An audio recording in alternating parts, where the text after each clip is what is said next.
My dear future officers, welcome back to आपका अपना channel unsorted SSC. आज हम बात करेंगे एसएससी के बहुत ही इम्पॉर्टेंट केमिस्ट्री के टॉपिक की, दैट इज़ मैटर। हर साल मैटर टॉपिक से लगभग 1 से 2 एमसीक्यूज हमें देखने को मिलते हैं हर एग्ज़ाम में। So without wasting any time, let's start with our session. So, everything that has some mass and occupies space is called matter। यानी कि ऐसी चीज़ पूरे अर्थ पर जिसका कुछ मास होता है और जो कोई जगह घेरती है उसे हम मैटर कंसिडर करते हैं। अब आपके मन में एक डाउट होगा कि मैम सबसे पहले clarify that what is mass and what is volume. So सबसे पहले हम देख लेते हैं मास क्या होता है। So the amount of matter present in an object is known as its मास।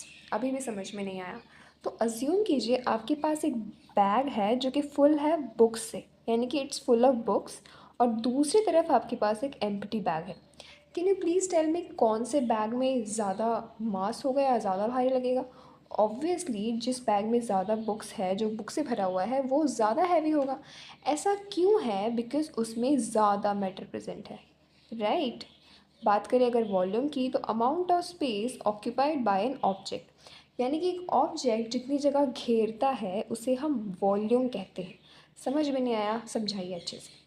मान लीजिए आपके पास एक छोटा बलून है एंड एक बड़ा बलून है। बड़ा बलून इन द सेंस जो हम बर्थडे पे सीलिंग फैन पे लगाते हैं, वो वाला बलून है। नाउ टेल मी, जब आप बलून में हवा भरोगे तो आपकी एनर्जी किस में ज़्यादा लगेगी, किस में ज़्यादा भरने में आपको टाइम लगेगा, एंड कौन सा बैलून जो है वो ज़्यादा जगह ऑक्यूपाई करेगा? नाउ यू वुड से कि मैम ऑब्वियसली छोटे बलून में कम हवा जाएगी तो वो कम जगह ऑक्यूपाई करेगा, वहीं बड़े बलून में ज़्यादा हवा भरेंगे तो वो ज़्यादा जगह ऑक्यूपाई करेगा। तो जो जगह ये बलून्स ऑक्यूपाई कर रहे हैं उसी को हम कहते हैं volume. I hope this is clear to you all. अब हम बढ़ते हैं फिजिकल प्रॉपर्टीज़ ऑफ मैटर की ओर। तो आइए स्टूडेंट्स, हम देखेंगे फिजिकल प्रॉपर्टीज़। सबसे पहले आते हैं इंटरमॉलिक्यूलर स्पेस, यानी कि मैटर। दुनिया में जितना भी मैटर है उसके अंदर इंटरमॉलिक्यूलर स्पेस होता है। अब हमें कैसे पता चलेगा होता है या नहीं होता है, या हम कैसे मान लें इंटरमॉलिक्यूलर स्पेस होता है? अज्यूम कीजिए आपके पास एक सॉल्यूशन है H2O प्लस शुगर का। अब कभी आपने सोचा है कि H2 में जब हम शुगर डिज़ोल्व करते हैं तो वो घुल जाती है एंड इक्वली स्प्रेड होती है, क्योंकि हमें सब जगह जो है वो यूनिफॉर्म टेस्ट आता है शुगर का, राइट। ऐसा क्यों है? बिकॉज H2O के पार्टिकल्स जो होते हैं उनके बीच में होता है इंटरमॉलिक्यूलर स्पेस, एंड वहीं पे शुगर के जो पार्टिकल्स होते हैं वो जाके बैठ जाते हैं एंड हैंस अपना एक बॉन्ड बना लेते हैं, राइट। इससे ये प्रूफ होता है कि मैटर के अंदर इंटरमॉलिक्यूलर स्पेस होता है। Next point is intermolecular force of attraction, यानी कि मैटर जो होता है उसमें फोर्स ऑफ अट्रैक्शन होता है। अब ma'am what is force of attraction? Force of attraction वो चीज़ है जिससे कि पार्टिकल्स मैटर के एक दूसरे को पकड़ के रखते हैं, खींच के रखते हैं, जिससे कि वो मैटर की शेप साइज बनी हुई रहती है, राइट। अब ये फोर्स ऑफ अट्रैक्शन जो है वो दो टाइप्स की होती है, that is cohesive and adhesive. अब अगर हम देखें कि मैम कोहेसिव और एडहेसिव में डिफरेंस क्या है, तो कोहेसिव जो है वो पार्टिकल्स ऑफ सिंगल मैटर के बीच में होती है। यानी कि मान लीजिए हमने देखा H2O के पार्टिकल्स को, ठीक है। सो H2 के पार्टिकल्स के अंदर जो उन एक दूसरे पार्टिकल्स के अंदर जो फोर्स लगती है ना, वो होगी कोहेसिव फोर्स। और एडहेसिव फोर्स मतलब जो दो अलग अलग पार्टिकल्स के बीच में लगती है। फॉर एग्ज़ाम्पल, जैसे कि अगर हम बात करें वाटर ड्रॉपलेट्स का, तो इनका शेप जो होता है वो राउंड होता है, बिकॉज इनके जो पार्टिकल्स होते हैं उनके बीच में कोहेसिव फोर्स होती है, सो ये एक दूसरे को अट्रैक्ट करके रखते हैं एंड हैंस इनकी जो शेप है वो बनी हुई रहती है। बात करें अगर एडहेसिव फोर्स की, तो example is sticking of paint on the wall, यानी कि दीवार पे जब हम पेंट लगाते हैं तो वो चिपक जाता है। क्यों? बिकॉज पेंट और वॉल के पार्टिकल्स के बीच में एडहेसिव फोर्स लगता है। इसको याद करने की ट्रिक अगर हम देखें तो कोहेसिव स्टार्ट होता है CO से, तो आप इसको ऐसे याद रख सकते हैं कि CO is equals to common and AD, यानी कि A से स्टार्ट हो रहा है, यानी कि A यानी कि अनादर, यानी कि ये अलग अलग पार्टिकल्स के बीच में लगती है, राइट। बात करें इसकी नेक्स्ट प्रॉपर्टी की, तो दैट इज़ काइनेटिक एनर्जी, यानी कि मैटर के पार्टिकल्स के बीच में काइनेटिक एनर्जी भी होती है, उनके पास काइनेटिक एनर्जी भी होती है। ये कैसे प्रूव होता है? बिकॉज जब भी आप पानी में कभी इंक डाल के देखोगे तो वो इंक एकदम से डिफ्यूज़ हो जाती है और वो इक्वली स्प्रेड होती है, राइट। कभी देखा है आपने कि आपने एक ग्लास ऑफ वाटर में इंक डाली और वो आधे पोर्शन में तो इंक दिख रही है बट आधे पोर्शन में इंक दिख ही नहीं रही। ऐसा इसलिए क्योंकि पार्टिकल्स के पास में यूनिफॉर्म काइनेटिक एनर्जी होती है और वो इक्वली यूनिफॉर्मली स्प्रेड होते हैं। So our next property is diffusion in matter, यानी कि मैटर के पार्टिकल्स के पास डिफ्यूजन का भी एक प्रॉपर्टी होता है। कैसे पता चलेगा? फ्रेग्रेंस ऑफ अगरबत्ती। आपने कभी नोटिस किया है जब भी हम घर में अगरबत्ती जलाते हैं तो उसकी जो खुशबू, उसकी जो महक होती है वो हमें दूसरे रूम तक, तीसरे रूम तक भी आ जाती है। वाई? बिकॉज मैटर, जो अगरबत्ती के जो पार्टिकल्स का जो फ्रेग्रेंस है वो डिफ्यूज़ हो जाता है एयर के अंदर एंड हेंस वो पूरी तरह से एयर को यूनिफॉर्मली कवर कर लेता है एंड हमें बहुत ही मीठी मीठी महक आने लगती है। अब हम देख लेते हैं स्टेजेस ऑफ मैटर। तो there are 5 stages of matter, right. बचपन में हमें कहा जाता था कि there are 3 stages of matter but actually there are 5। So it is solid, liquid, gas, plasma and Bose Einstein condensate, यानी कि BEC। अब हम एक एक करके इन पांचों के पांचों स्टेट्स की प्रॉपर्टीज़ को देखेंगे। सो सबसे पहले हमारे पास है properties of solids. So properties of solids में सबसे पहले आता है डेफिनेट शेप, यानी कि सॉलिड्स का शेप जो होता है वो डेफिनेट होता है। आपने कभी देखा है कि अगर आपके पास कोई लोहे की बॉल है, कोई आयरन बॉल है, क्या उसका शेप चेंज होता रहता है लगातार? नहीं। Why? Because it is a solid and it has a definite shape. Second point is definite volume, यानी कि सॉलिड को आप किसी भी मीडियम में ले जाओ उसका जो वॉल्यूम है वो हमेशा सेम ही रहेगा, it won't change. Third is intermolecular, it is intermolecular space. It is correction there, intermolecular space. इनमें इंटरमोलिकुलर स्पेस बहुत ही लो होता है बिकॉज ये इसके जो पार्टिकल्स होते हैं वो बहुत ही क्लोजली पैक्ड होते हैं एंड एक दूसरे से बहुत टाइटली चिपके हुए होते हैं एंड इसी वजह से ये अपना जो शेप है वो रिटेन कर पाते हैं, right.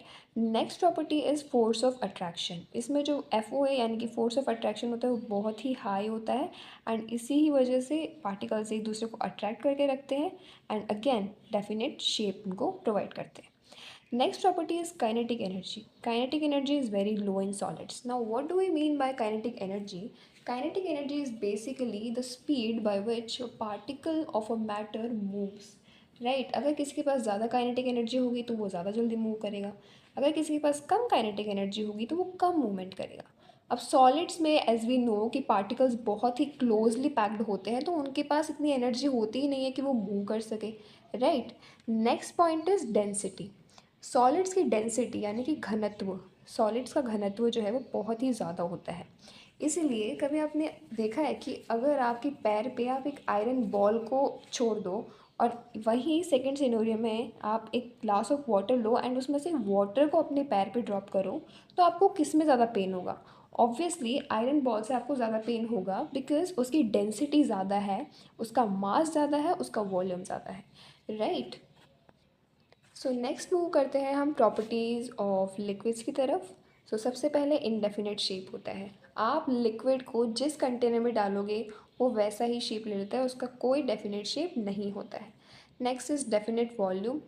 Irrespective of the containers shape उसका वॉल्यूम उतना ही रहेगा, राइट। यानी कि अगर आपके पास एक ग्लास ऑफ वाटर है, मान लीजिए आपके पास 100 ml ऑफ वाटर है एंड आपने उसे 1 लीटर वाले कंटेनर में डाला तो भी उसका वॉल्यूम सेम रहेगा एंड नेक्स्ट उसको 2 लीटर्स वाले कंटेनर में डाला तो भी उसका वॉल्यूम तो 100 ml ही रहेगा ना।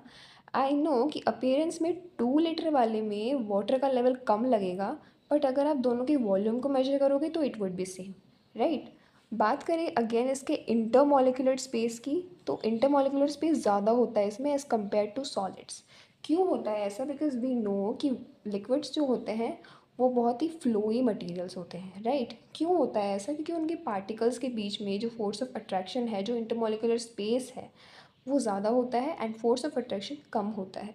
इसी की वजह से पार्टिकल्स थोड़ा दूर दूर होते हैं and they tend to move और they tend to flow, right. बात करें इसके फोर्स ऑफ अट्रैक्शन की, तो फोर्स ऑफ अट्रैक्शन इसमें अगेन कम होता है एज़ कम्पेयर टू सॉलिड्स।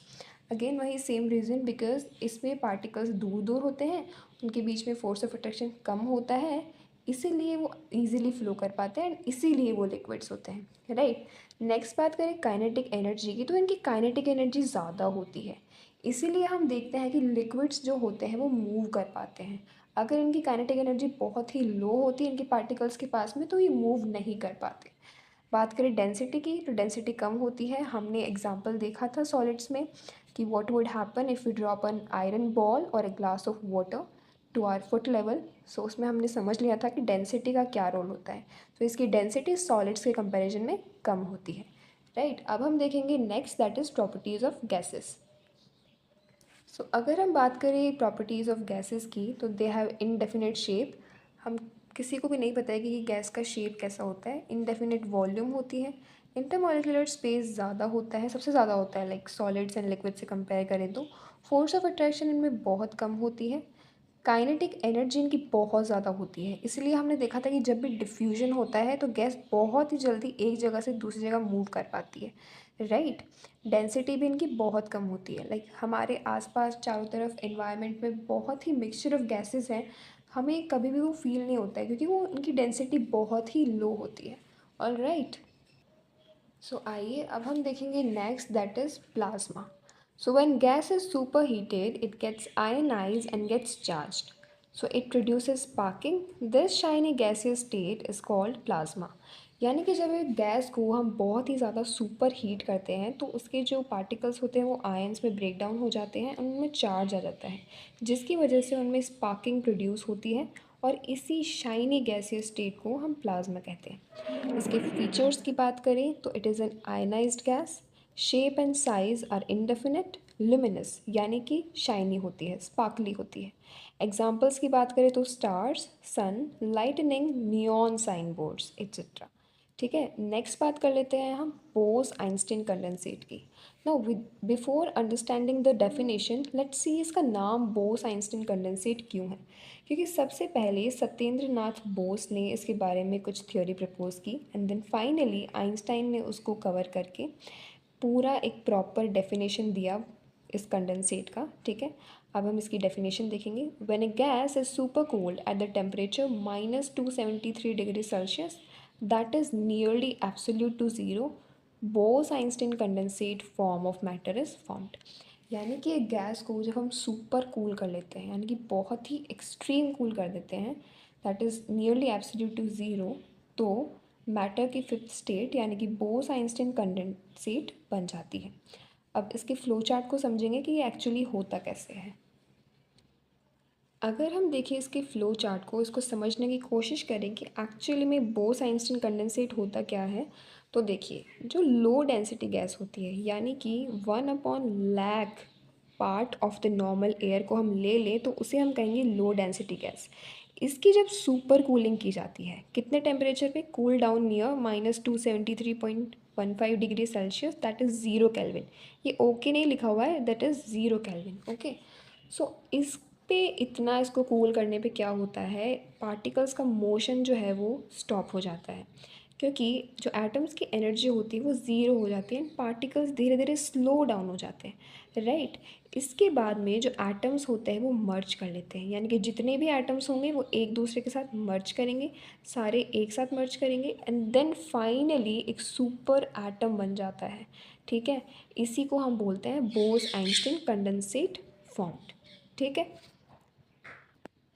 अगर बात करें इसके फीचर्स की, तो जब भी सुपर एटम बनता है तो एटम की जो इंडिविजुअल आइडेंटिटी है वो लॉस्ट हो जाती है। वाई? बिकॉज एटम्स तो मर्ज हो गए थे एंड देन वो एक सुपर एटम बन गए, तो उनकी जितनी भी प्रॉपर्टीज़ थी वो उन्होंने लूज़ कर दी and they are now combined as a super atom. इनमें जो पार्टिकल्स का मोशन होता है वो बहुत ही स्लो होता है एंड इसका यूज़ कहाँ पे होता है, it is use in quantum computing.